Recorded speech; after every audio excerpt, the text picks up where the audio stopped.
Un saludo a todos los participantes de esta conferencia internacional ABET 2012 en el marco del séptimo aniversario de la Asociación Venezolana de Educación a Distancia. Reciban un cordial saludo desde la Universidad Dr. Rafael Belloso Chacín en el estado Zulia, agradeciendo la invitación formulada por la doctora Evelyn Dugarte de Figueroa, presidenta de la ABEP,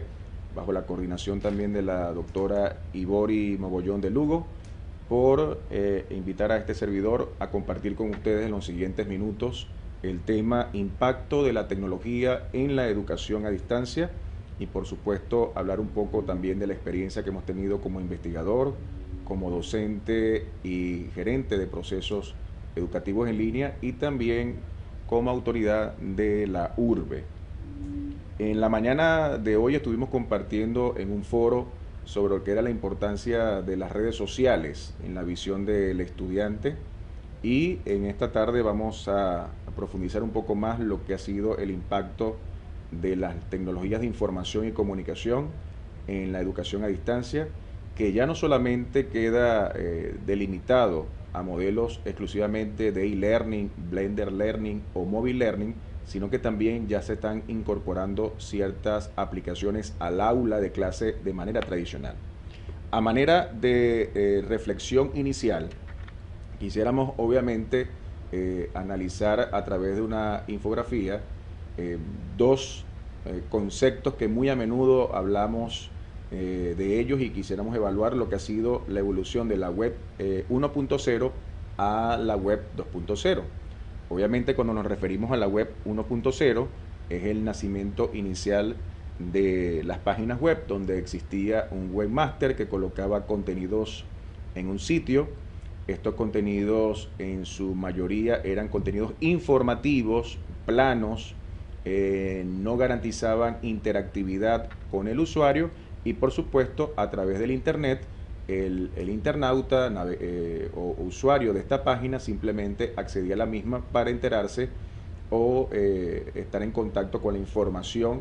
que el proveedor de contenido le indicaba. Obviamente cuando pasamos a un concepto de web 2.0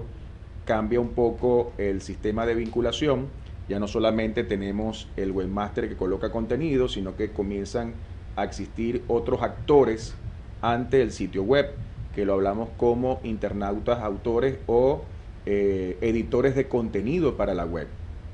Y por supuesto, estos contenidos no solamente van a un sitio en la nube o un sitio en internet, sino que también son distribuidos a través de canales o redes sociales donde los internautas a través de una suscripción o una afiliación pueden recibir según sus perfiles de preferencia, según sus niveles de gustos, características, necesidades, una información segmentada, ya sea por palabras clave o por la empresa donde trabaje o por la universidad o la carrera que esté cursando. Te quiere decir que aquí ya tenemos un poco más de vinculación. El internauta usuario se comunica con el autor de estos contenidos y por supuesto hay un feedback de manera inmediata que lo hemos vivido con la entrada en popularidad de las redes sociales. Para todos los que trabajamos en educación a distancia, siempre es importante recordar la evolución o la historia de la tecnología aplicada a la educación o también lo podemos denominar como la tecnología educativa, que viene desde, diríamos ya, 1940 con la aparición de los servicios postales o de correspondencia y por supuesto al hogar de cada estudiante o usuario de algún curso o de alguna carrera recibía por correspondencia el manual, la guía, las instrucciones y estudiaba por esa vía y por supuesto ya solamente se dirigía a algún sitio a presentar el examen o incluso en algunos modelos llenaba de una vez el formulario de autoevaluación y a vuelta de correo se lo enviaba al proveedor del curso, ya sea una universidad, un instituto educativo o simplemente un curso abierto. Luego, a partir de 1940, con la creación, por supuesto, y popularización de la radio y de la televisión, comienza a desarrollarse todo un tema de apoyo a los procesos de entrega de contenidos o de evaluaciones a distancia, ya no solamente por correspondencia, sino que se incorpora las teleclases, es decir, los contenidos audiovisuales y las clases por radio, teniendo en el caso de Venezuela una experiencia bien exitosa con el modelo de Fe y Alegría, donde los días, preferiblemente los fines de semana, se dictan contenidos vía radio. Y eso tuvo un nicho en el usuario de que no podía acceder a una institución educativa formal, de poder entrar en un régimen paralelo de formación para adultos o para personas que no estaban insertas en su sistema de educación universitaria y apoyados con la televisión y con la radio, donde tiene más experiencia el caso de Venezuela, entrar en contacto con el contenido educativo. Ya a partir de los años 80 al 2000 y el nacimiento del Internet, comienzan estos contenidos a migrar a la web y por supuesto ya hablamos de aplicaciones multimedia, donde no solamente ya sería el contenido plano, la interactividad con el participante, el video, el audio, las presentaciones, sino también todo un concepto de seguimiento y de distribución de estos contenidos. Y en la actualidad, del año 2000 hasta el presente, es cuando empezamos a tomar como concepto la aplicación de las tecnologías de información y comunicación. Y más recientemente, bajo un concepto guiado por el Estado venezolano, que estas TIC tienen que estar enmarcadas bajo el conocimiento libre. Es decir, que quedaríamos en la denominación de tecnologías de información y comunicación libres. Más adelante en la presentación vamos a abordar este concepto también cuando nos refiramos a los objetos de aprendizaje. Quiere decir que en esta evolución siempre el enfoque de la educación a distancia ha estado enmarcada con llevar al sitio donde esté el estudiante, al sitio donde está el participante, el contenido, sea por correspondencia, sea por radio, sea por televisión, sea por internet, a través de servicios tradicionales multimedia o en la actualidad utilizando redes sociales o cualquier dispositivo que permita la descarga de datos, como más adelante también lo vamos a ver con una demostración del Tecnológico de Monterrey. Así como ha evolucionado la tecnología educativa, también de caras al Internet ha evolucionado el contenido que se coloca en la web. Como lo mencionamos al principio, de la web 2.1 plano a la web 2.0, donde hay interactividad y manejo de redes, esta tecnología ha impactado en una evolución, como lo podemos ver en la lámina, en los años 90, donde se establece obviamente lo que son los hipertextos bajo el protocolo HTTP y la distribución de lenguaje adaptado a páginas web planas. Luego, en el año 2000, esta página evoluciona a documentos autodescriptivos, donde cada uno de ellos tienen metadatos o elementos que nos llevan a identificar y ubicar el contenido de una manera más rápida y eficiente. Aquí nos referimos obviamente a la primera aproximación a la clasificación de objetos de aprendizaje y de contenidos para bibliotecas, y donde nace una serie de lenguajes bibliotecarios y de clasificaciones para que este contenido pueda ser ubicado de una manera más expedita. Entonces nos estamos refiriendo a estructuras para la descripción de recursos y al lenguaje de marcas extensible o el lenguaje XML, que es conocido por toda la gente que trabaja en el diseño de páginas web y de programación. En ese orden de ideas también podemos decir que parte de los contenidos que utilizamos en la plataforma por excelencia donde desarrollamos nuestros contenidos, que es Moodle, tiene también estas características establecidas en los años 2000. Y a partir del 2010 ya esta clasificación de contenidos obviamente va a un proceso de certificación de los mismos. Es decir, ya no solamente es necesario que estén colocados en la nube, que estén clasificados, que tengan sus metadatos y sus características, sino también que tenga en sí mismo un lenguaje de prueba lógico y ontológico, donde permite que exista comunicación de máquina a máquina o usuario a usuario. Entonces empezamos con niveles de certificación, usuarios, password, validaciones para que ese contenido llegue al destinatario que realmente lo debe recibir. Por lo tanto, como vemos al lado derecho de la presentación, ya que es un tema de contenido donde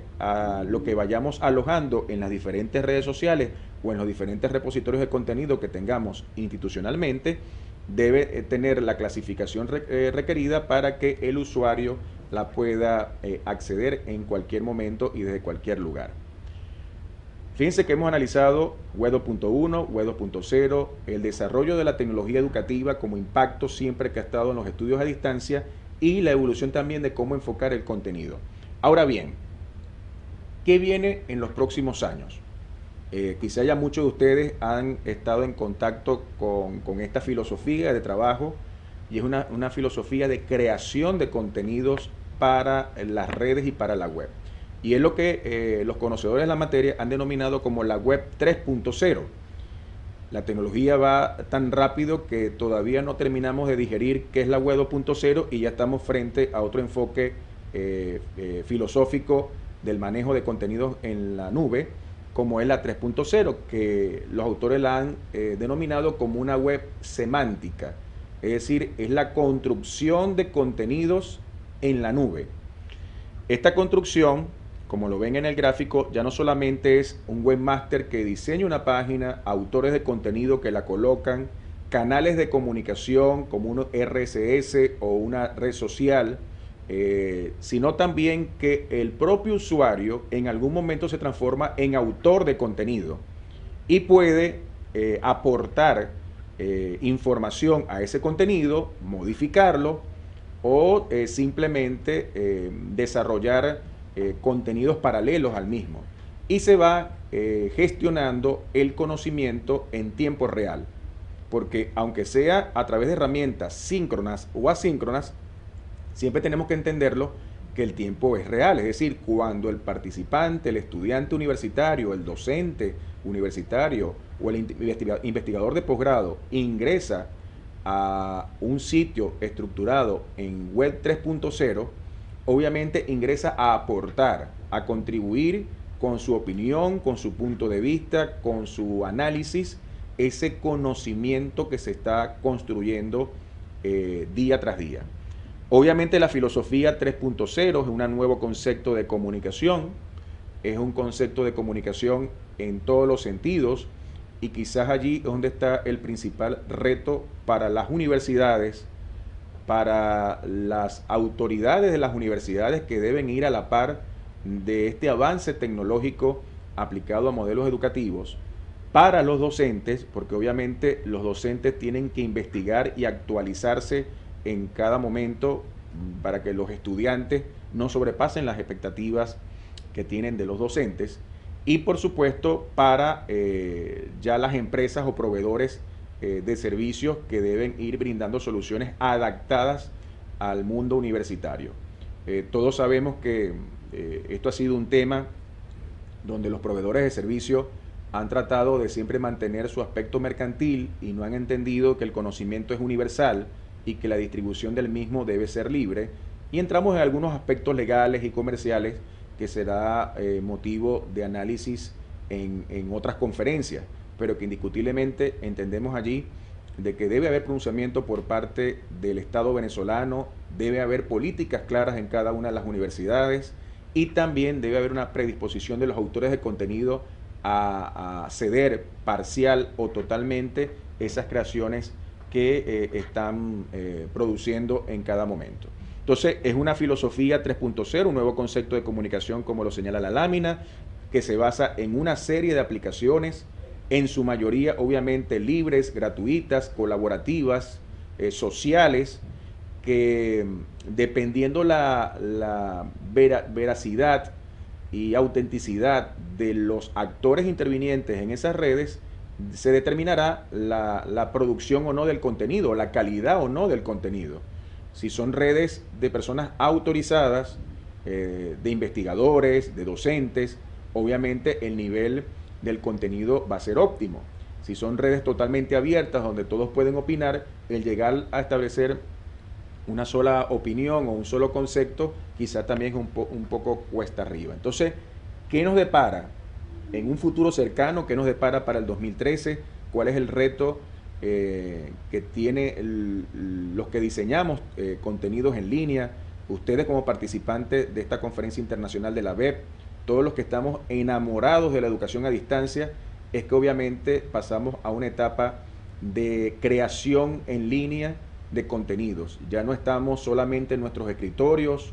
o en las unidades del sistema de educación a distancia que pueda tener cada universidad o las unidades de apoyo de las TIC a asignaturas, sino que aquí estamos creando un concepto de que el docente desde su casa puede estar creando contenidos, el estudiante en paralelo puede estar modificando ese contenido que envió el docente, y la universidad, la institución, sí tiene que garantizar la calidad y autenticidad de ese contenido, que se respeten todas las disposiciones, tanto legales, de derecho de autor y de distribución, que al lugar tengamos. Es por ello que El Secreto, y aquellos que han participado en otra conferencia con mi persona, saben que soy un defensor de los repositorios de objetos de aprendizaje o de los recursos educativos abiertos. Lo considero que ese es el presente y el futuro de la distribución de los modelos educativos a distancia. Y obviamente lo clasifiqué así en la lámina como El Secreto, los objetos de aprendizaje. Podemos tener excelentes teléfonos celulares que ya naveguen en 3G o 4G, y obviamente si el contenido no está filtrado, si el contenido no está diseñado adecuadamente, el medio deja de ser útil. Podemos tener laptops, tablas, laboratorios de computación, pero la labor de aquellos que trabajamos en educación a distancia es diseñar objetos de aprendizaje que cumplan con estas características que quizá ya muchos de ustedes conocen, pero que es importante reforzar en esta conferencia. Primero, el término objeto de aprendizaje proviene del inglés Learning Object, ¿verdad? Que sería aquella entidad digital o no digital en el cual puede ser usado, reusado o referenciado durante el aprendizaje soportado por la tecnología. Entonces, la primera característica, y cuando vimos en la lámina de la evolución del contenido en la web, es decir, para que yo pueda usar, reusar o referenciar algún objeto, es que obviamente cumplió con todas las características de clasificación, organización, diseño instruccional, tratamiento pedagógico y andragógico según sea el caso, es decir, que hayamos podido cubrir todos esos extremos para que el objeto esté bien empaquetado y lo podamos entonces colocar en diferentes cursos, en diferentes contenidos. Siempre nos han preguntado, por ejemplo, videos como este que estamos grabando en este momento, no hacemos nada con colocarlo en YouTube o colocarlo en una videoteca si no está linkeado con alguna clase, con algún seminario o con algún evento como el que estamos celebrando. Es decir, que más adelante aquel que navegue por el canal YouTube de la BEP y quiera conocer sobre esta conferencia la pueda ubicar rápidamente. Entonces también allí nuestros expertos bibliotecarios tienen un papel protagónico en la clasificación de estos contenidos y en la ubicación de los mismos. Por ende, un objeto de aprendizaje es una herramienta que, diseñada bajo distintos enfoques y metodologías, es presentada en formatos digitales o físicos diferentes y agrupados pedagógicamente con el objeto de permitir llevar a cabo en línea los procesos de enseñanza-aprendizaje, tal cual lo acabamos de señalar. Estos objetos deben cumplir con ciertos patrones de autoría, y es muy importante aquí aclarar si es un docente que diseña sus objetos de manera libre en su casa o es aquel docente investigador universitario que está asociado a una institución de educación universitaria y con ocasión de un contrato de servicio, o está asociado a una empresa, es colaborador de una empresa, pero con ocasión de ese trabajo principal desarrolla un contenido para ser distribuido en la propia red de la universidad o en la intranet, en este caso de una empresa. En el caso de la urbe, tenemos experiencia de academias corporativas o de escuelas corporativas, de bancos, de hoteles, de empresas de distribución de productos de consumo masivo, que han comenzado a desarrollar contenidos para alojarlos en su sitio web y ser distribuidos a todo el capital humano. Allí se empieza a desarrollar un verdadero sistema de gestión del conocimiento. Y el secreto, vuelvo y repito, es que ese objeto de aprendizaje esté bien definido, que se pueda ubicar, que se pueda clasificar y que se pueda reusar N cantidad de veces. ¿Cómo desarrollar estos objetos de aprendizaje? Y cómo garantizar que el estudiante, cuando navega en Internet o tiene acceso al contenido, cuando a través de los diferentes dispositivos que tenga a su alcance, ingresa al sitio, le aporta al contenido? Obviamente el concepto es de intercreatividad. Repito, nace un concepto para toda esta área que sería intercreatividad, que obviamente es la posibilidad de no solo encontrar cualquier tipo de documento en la web, sino también de crear cualquier clase de documento fácilmente. Deberíamos no solo de poder interactuar con otras personas, sino de crear conjuntamente con otras personas. Entonces, ya no solamente hemos cumplido con lo que denominamos Web 2.0, sino que parte de la filosofía de la Web 3.0 o la web semántica es que verdaderamente se dé esa intercreatividad. Es decir, que podamos crear, que podamos modificar, que podamos innovar al mismo tiempo 2, 3 usuarios conectados desde su lugar. Puede estar uno en Caracas, uno en Maracaibo y otro en Madrid. Pero dentro de ese ambiente y en la nube poder crear y modificar con documentos. Por ende, el concepto de intercreatividad se aproxima desde una perspectiva tecnosocial al potencial colaborativo impulsado por las tecnologías en red para compartir conocimiento entre personas a través de redes de cooperación recíproca.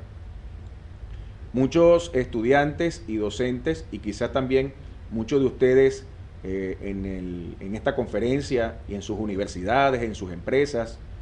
han pensado qué tan útil es una red social, qué tan útil es un Twitter, qué tan útil es un Facebook. Y obviamente la respuesta no está dada a la propia red, la respuesta está dada a los usuarios y administradores de la red. Porque si una universidad toma como política crear o afiliarse a una red social es porque le va a sacar provecho. No es tenerla por moda o por decir que estamos en el top de las universidades que tienen redes sociales, sino porque allí vamos a utilizar esa plataforma que nos permite la tecnología emergente para comunicarnos. Y obviamente los ambientes han cambiado. Un ambiente tradicional, en un laboratorio donde se pudiesen estar creando fórmulas o haciendo experimentos, o en un aula de clase donde a través de un taller un docente puede colocar en práctica algún caso de estudio con sus participantes, con sus estudiantes, y en unos 45 minutos, 90 minutos llegar a algunas conclusiones. Aquí estamos hablando de otro ambiente. Estamos hablando de un ambiente de que podemos tener a un docente que físicamente está en una computadora fija, ¿okay?, con su CPU y con su monitor y teclado, pero podemos tener un investigador que está interactuando con este docente desde un laptop en una sala de espera de un aeropuerto, y paralelamente tenemos un estudiante que recibe algún mensaje a su teléfono celular y envía una confirmación al docente y al investigador. Es decir, aquí estamos creando un aula en la nube de Internet. Es decir, el aula o ese encuentro o esa sala ya deja de ser la que tradicionalmente hemos concebido en las universidades, sino que ya son los usuarios los que establecen el sitio de encuentro. Y hay algunas páginas o algunos software para todo este tema de aulas virtuales, de salas de videoconferencia, que han desarrollado los conocidos avatar, es decir, que son personajes de estos usuarios en un ambiente virtual. Si ustedes analizan todo esto, lo que trata es de buscar el aspecto social, Es decir, lo que se vive en un aula tradicional, en un salón físico, migrarlo a un ambiente en la nube, donde por supuesto interactuemos, nos tomemos un café, entremos a la sala de foros, bajemos contenido, conversemos y por supuesto se aporten ideas. ¿Qué deben hacer las instituciones educativas? ¿Qué deben hacer las empresas para controlar o llevar el registro de este impacto que tienen las tecnologías de información y comunicación en la educación a distancia? Obviamente establecer los controles de calidad y supervisión de ello a través de coordinadores docentes o de monitores que estén pendientes de las conversaciones y todo para poder aportar y que no haya una separación entre el programa de estudios o los objetivos de estudio y lo que están interactuando docentes e investigadores. Entonces, para ello y para el desarrollo de la web semántica y de la web 3.0, el concepto de intercreatividad es el que estamos acogiendo en nuestra universidad, de esa posibilidad de ir creando en conjunto y de ir aportando en la construcción de un nuevo conocimiento. Otro elemento que quisiéramos mencionar, y aquí sí vamos a apoyarnos un poco, tenemos con nosotros acá un iPad y quisiera que pudiésemos observar la nueva aplicación móvil que desarrolló iPad, que se llama iTunes U, es decir, un iTunes o una biblioteca de recursos multimedia, pero exclusivamente para universidades. Fíjense ya cómo los proveedores de tecnología en dispositivos, como puede ser una tabla, ya sea una tabla 3G o con conexión a Wi-Fi, van colocando una biblioteca virtual, y en este caso vamos a ingresar a un curso de comercio electrónico del Tecnológico de Monterrey, y obviamente tenemos una teleclase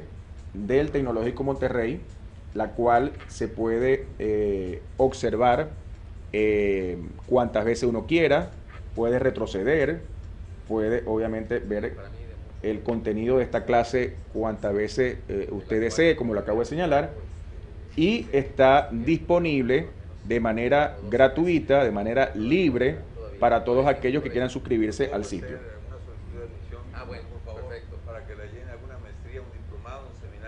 ¿Ok? Esta parte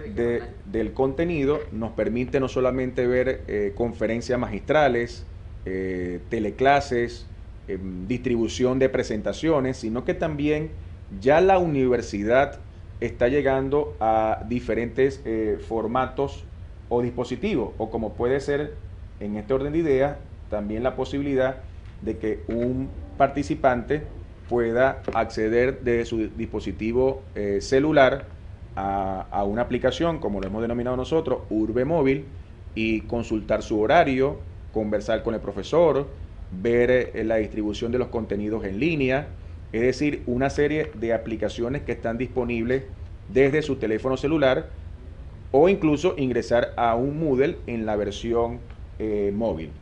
Es por ello que, como lo señala la lámina, vemos que el aprendizaje móvil no es ya el futuro, es el presente, y tenemos que evolucionar hacia nuevos dispositivos y hacia nuevas aplicaciones. Existe una redefinición del mobile learning,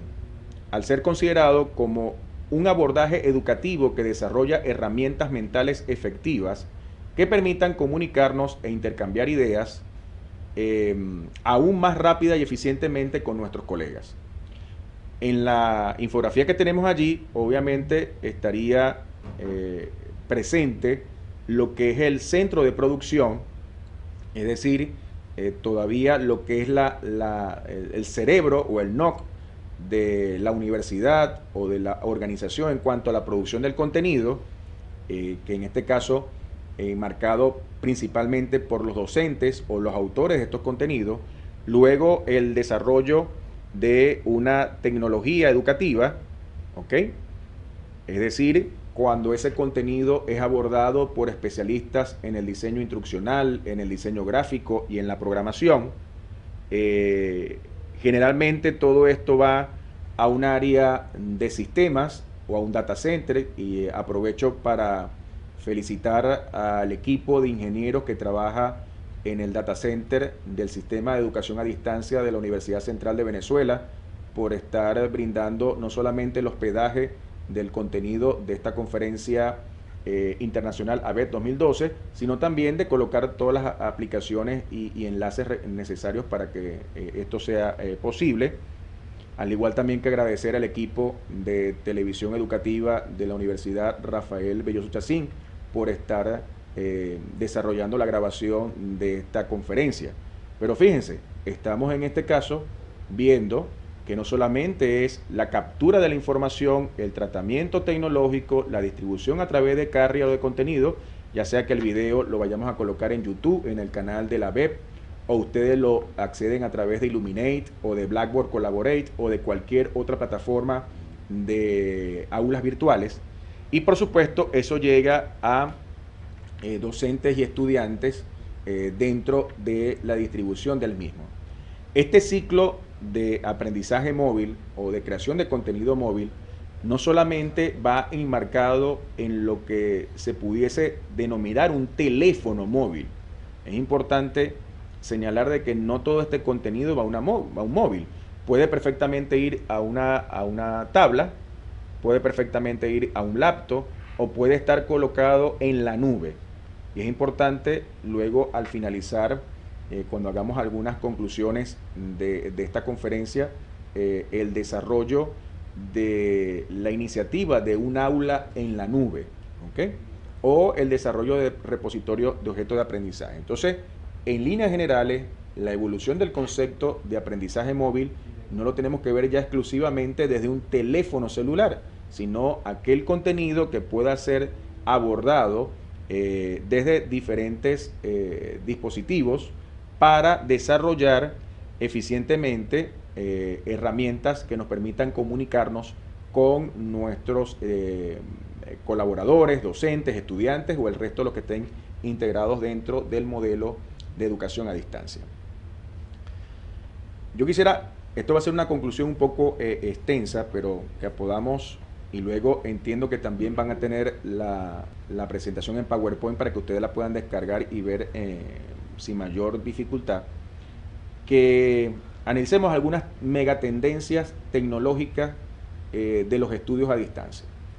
Y quizás ustedes lo han visto por algunos programas especializados donde presentan algunos gadgets o dispositivos para el acceso a las tecnologías.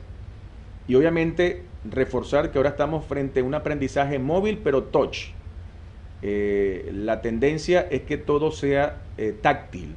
¿okay? Pantallas táctil, celulares táctil, las tablas que ya vienen obviamente con sus pantallas touch, y por ende el diseño instruccional en un corto plazo, 2013-2014, ese diseño instruccional y programación del contenido va a tener que estar habilitado para dispositivos touch. Es decir, cada vez más se va a minimizar el uso del mouse y nos vamos a utilizar el uso del dedo para acceder a ese contenido, para abrirlo, para ampliar una imagen, para poder obviamente ver un gráfico con mayor lujo de detalles. Y es por eso que el zoom, tanto zoom in como zoom out, lo vamos a poder hacer simplemente como ver dos dedos. Quiere decir que, como lo señala la primera conclusión, que la tecnología aplicada, el impacto de la tecnología para los estudios a distancia nos va a llevar a un aprendizaje móvil pero táctil, ¿okay? Móvil pero táctil, donde el estudiante simplemente como ver dos dedos tiene acceso a la manipulación del objeto de aprendizaje, como lo señalamos al principio. La segunda conclusión que queremos establecer es el desarrollo de repositorios de objetos de aprendizaje. Creo que allí Venezuela está en mora con fortalecer más lo que son las arquitecturas para el almacenaje de los objetos de aprendizaje.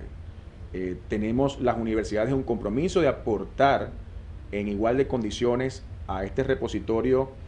nacional y ir creando una verdadera filosofía del compartir los objetos de aprendizaje y allí evitar el retrabajo o reproducción de los mismos cuando lo que tenemos que garantizar es la distribución. Entonces fíjense, objetos de aprendizaje móvil, táctil. Lo tercero son universidades 3.0. Ahí me estoy refiriendo, bajo la filosofía de la web 3.0, universidades que gestionen la generación de conocimiento. Universidades de redes neuronales, es decir, en vez de redes sociales, unas redes en el internet, pero para generación de conocimiento. Ya muchos de ustedes están participando con redes europeas y redes venezolanas, pero todavía hay que fortalecer más esa área. Los centros de investigación ya dejan de ser edificios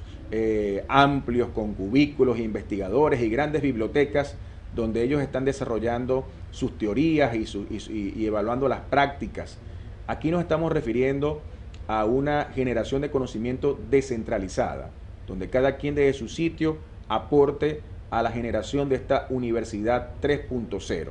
que quizás es el concepto más innovador o lo que las megas tendencias en el área de tecnología van a llevar a las personas o los líderes que trabajamos en el área de educación a distancia, como cada uno de ustedes lo que participa en esta conferencia internacional. Lo siguiente es aulas en la nube. ¿Okay? Aulas, yo no quise calificarlas como aulas virtuales. Ya ese tema de si es virtual o es físico va a estar como una prueba superada. La tecnología no la frena nadie. Puede ser que las normativas, las reglamentaciones de las universidades o el punto de vista del Estado venezolano no avance a la par, pero indiscutiblemente el docente, el estudiante tiene acceso a la misma y nos van a llevar a colocar contenidos en la nube. Ya varios dispositivos, como puede ser el propio iPad, la propia Playbook o un teléfono, tienen discos duros virtuales en la nube, espacios donde el usuario puede cargar contenido y puede compartirlos con otros usuarios. Entonces, imagínense ya que un docente conocedor de todo esto empiece no solamente a colocar la web del profesor, sino que empieza a generar un repositorio propio de contenidos en la nube, con los aportes que él distribuye o comparte con sus estudiantes, pero también lo que el estudiante comparten con el docente. Al final, la información alojada en esos gigas de memoria en la nube es importantísima. Incluso en algún momento pudiese tener efecto comercial, que no es el que buscamos. El siguiente aspecto es laboratorio 3D.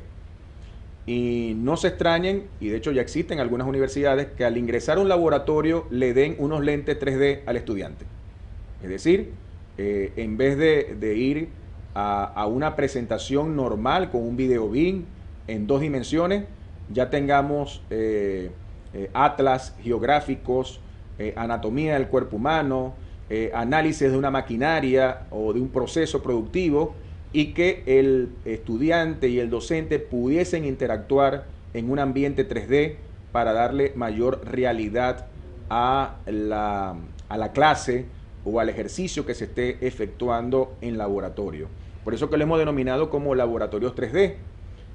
Ya en México algunas universidades lo han hecho a nivel de prototipo o de simuladores 3D en un PC, pero aquí nos estamos refiriendo a algo físico, es decir, que uno pueda ir a un ambiente donde existan multiproyectores, es decir, en vez de un video BIM existan video BIM 360 y pudiese interactuar en un ambiente de 3D. Esto nos va acompañado también con la tecnología de multimedia, o como hablamos al principio, de la televisión. Es decir, mientras cada día se haga más accesible las cámaras de video en 3D, antes pudiesen pensar que por el costo era inaccesible que algún docente o alguna universidad pudiese estar en contacto con una cámara 3D, y cada día la tecnología hace más accesible este recurso. Por ende, no les extrañe que las próximas videoconferencias estén grabadas en 3D. ¿Okay? Es decir, hemos pasado de diferentes formatos, desde un VHS, Super High 8 o Mini DV, DVC Pro, y estamos entonces ahora grabando en alta resolución y más adelante estaríamos grabando en 3D. Imagínense la realidad y la importancia que tiene desde el punto de vista educativo de que nosotros les podamos llegar con contenidos en 3D a nuestros estudiantes y a nuestros colaboradores. Y por último, el crecimiento del streaming. Y cuando señalo streaming, no solamente me refiero al video normal, es que la distribución en tiempo real es lo que nos permite tener los canales educativos, como el que acabamos de mostrar del Tecnológico de Monterrey, y que ustedes pueden ver la gran cantidad de recursos que está en iTunes U para acceso libre de clases, conferencias y todo. Pero cuando hablamos de streaming, lo tenemos como contraposición a el video en demanda. Es decir, un video en demanda per se es aquel que usted solicita, lo puede detener, lo puede obviamente avanzar, y el streaming son transmisiones o canales de manera síncrona, es decir, se están generando desde algún nodo o de algún centro operativo para distribución en la nube. Entonces, esto va muy marcado con el proyecto de televisión digital que apenas está desarrollando nuestro país. Es decir, la grilla de programación que actualmente tenemos por señal abierta o por cable va a ser en un corto plazo inmediatamente superada con la incorporación de canales digitales, donde usted puede suscribirse por contenido, por afinidad o por alguna condición de preferencia sobre ese contenido. Es decir, la mayor cantidad de streaming, o que usted en el televisor, que ya ustedes saben que los televisores ya están, vienen con incorporación de conexión a internet, que usted simplemente en una lista de programación con su control remoto diga: quiero ver la conferencia de la ABEP, por favor descargarla al televisor, y en la noche cuando llegue a su casa usted va a ver la conferencia en el televisor, sin ningún uso de un PC, de un laptop, de una tabla o de un celular. Simplemente lo está descargando al disco duro del televisor. Esa es la tendencia en cuanto a la tecnología, y las universidades tenemos que estar evaluando, y las empresas que quieran desarrollar modelos de educación a distancia para su capital humano, tenemos que estar evaluando la aplicación de estas tecnologías para obviamente estar a la par de los avances tecnológicos y poder cumplir con todo esto. Es una situación de gusto, obviamente todo indica de que el aprendizaje va a estar al lado obviamente de un celular, y tenemos que ver cómo llegamos al celular. Tiene que hacerse común, y así como uno va al cine a ver una película, tiene que entrar a un aula y ver una clase en 3D. Y por supuesto ya el tiempo nos dará el elemento de que tiene que ser económico o accesible, en la medida de que pueda llegar a todos los usuarios de manera democrática y transparente. Bien, con esta conclusión hemos terminado esta conferencia sobre el impacto de las tecnologías de educación en la educación a distancia. Quisiera informarle que para la parte de preguntas y respuestas estará interactuando con ustedes en el chat la doctora Tibisay Hernández, quien es la coordinadora de la especialización en Ciencia y Tecnología de la Universidad Dr. Rafael Belloso Chacín, y con mucho gusto estaré también contestando cualquier de sus inquietudes a través de mi correo electrónico, que es rene@urbe.edu, y quedo a sus órdenes para cualquier otra invitación o información sobre este tema, no sin antes volver a agradecer la invitación por parte de la Junta Directiva de la Asociación Venezolana de Educación a Distancia, deseando de que esta conferencia internacional ABET 2012, Impacto de la Tecnología para el Desarrollo Sostenible de la Educación a Distancia, haya sido todo un éxito. A todos ustedes muchas gracias, y quedan con el ciclo de preguntas y respuestas.